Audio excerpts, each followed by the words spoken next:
Elliot में लाल सागर के विदेशी प्रवाल भित्तियों और रंगीन समुद्री जीवन के स्पेक्ट्रम के साथ एक अद्वितीय पानी के नीचे की दुनिया है। विशेष रूप से आकर्षक डॉल्फिन है। दोनों डॉल्फिन रीफ के संरक्षित वातावरण में, जहां आप इन अद्भुत प्राणियों के साथ और खुले समुद्र में तैर सकते हैं। सुलेमान यरूशलेम में यहोवा के लिए एक बड़ा मंदिर बनाने के लिए निकला।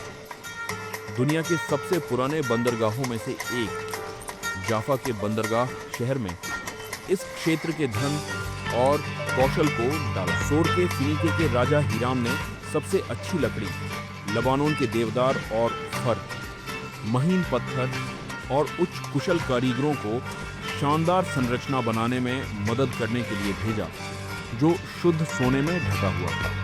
7 वर्षों के बाद शानदार इमारत आखिरकार पूरी हो गई और संदूक को विधि रूप से मिलाप वाले तंबू से प्रभु के मंदिर में लाया गया।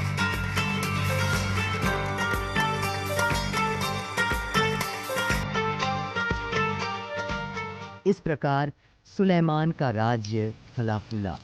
यहाँ मगिद्दो में यरूशलेम और गलील के बीच लगभग आधे रास्ते में सुलेमान ने एक भव्य महल बनाया।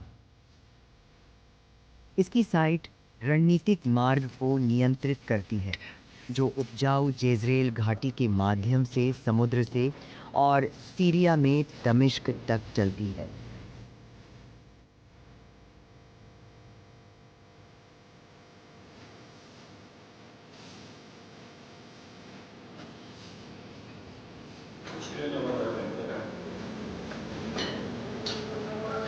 भाग्य एक युद्ध का मैदान है, क्योंकि बाइबल दुनिया की आखिरी बड़ी लड़ाई को यहाँ भी रखती है।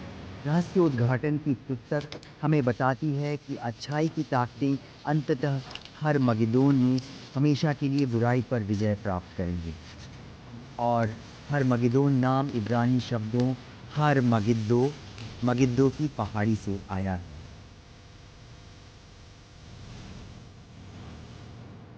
मगिद्दो से कुछ ही दूरी पर भूमि धीरे धीरे ऊपर की ओर कार्मेल पर्वत की ओर बढ़ती है। मूर्ति पूजक समय में सीमा के दक्षिणी छोर पर इन ऊंचाइयों को कनानी देवताओं का निवास स्थान माना जाता था। सुलेमान के शासनकाल से कुछ पीढ़ियों के बाद यह यहाँ था, धीरे धीरे लुढ़कती पहाड़ियों के बीच, कि महान बाइबल भविष्यवक्ता एलियाह ने बाल के 450 नबियों की एक सभा को चुनौती दी और हराया।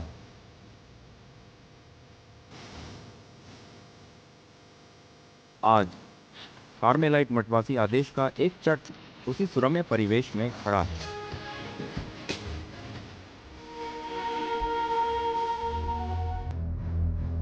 आठवीं शताब्दी ईसा पूर्व में अश्शूरी राजधानी यरूशलेम की ओर चले गए। सत्तारूढ़ राजा हिजकिय्याह आने वाली घेराबंदी से डरकर शहर की रक्षा के लिए कदम उठाए थे। प्राचीन यरूशलेम की पूरी पानी की आपूर्ति हमेशा किद्रोन घाटी सिलोआम स्प्रिंग में एक अकेले झरने से हुई थी। राजा हिजकिय्याह की योजना उपन्यास और साहसी दोनों थी।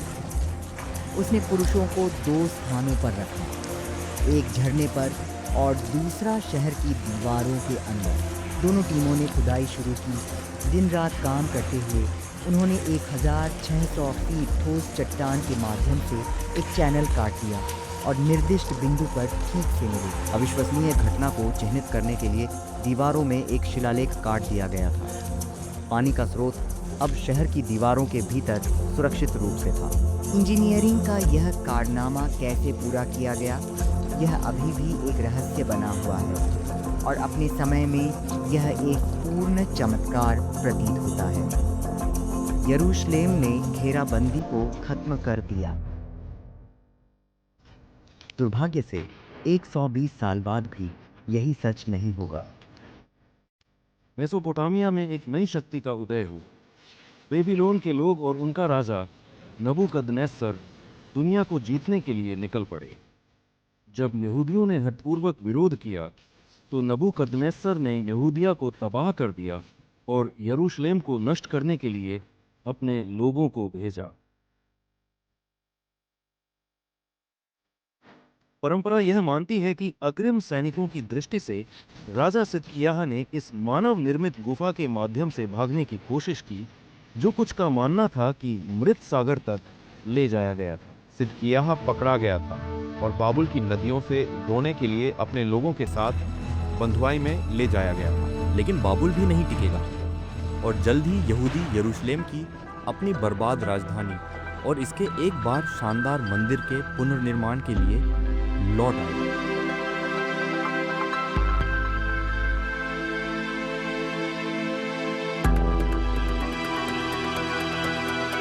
सिकंदर महान के तहत पवित्र भूमि फली फूली और विशेष रूप से उज्जवल रूप से चमकने वाले शहरों में से एक बीट शियान था। जॉर्डन घाटी के उत्तरी भाग में स्थित यह बाइबिल के समय में भी एक महत्वपूर्ण शहर था।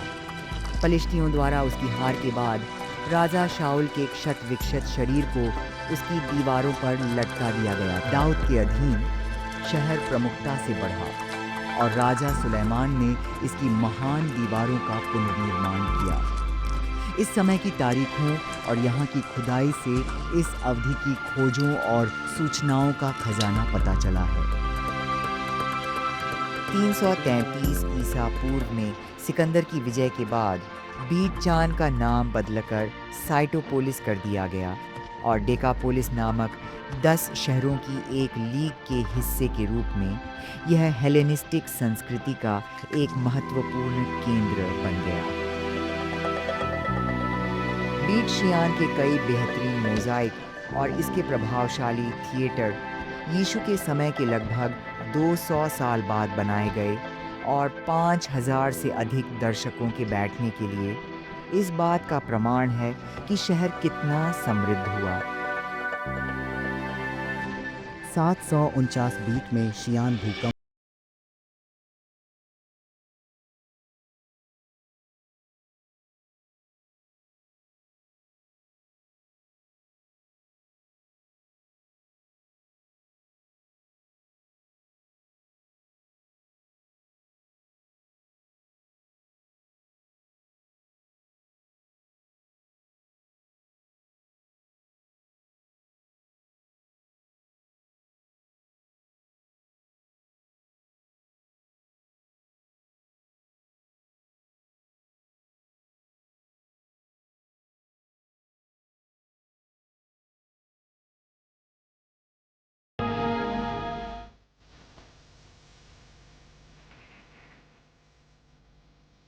एक विशाल निर्माण कार्यक्रम देश भर में उन्होंने भव्य गढ़वाले महलों, एम्फीथिएटर, मंदिरों और एक्वाडक्ट्स की एक स्ट्रिंग बनाई।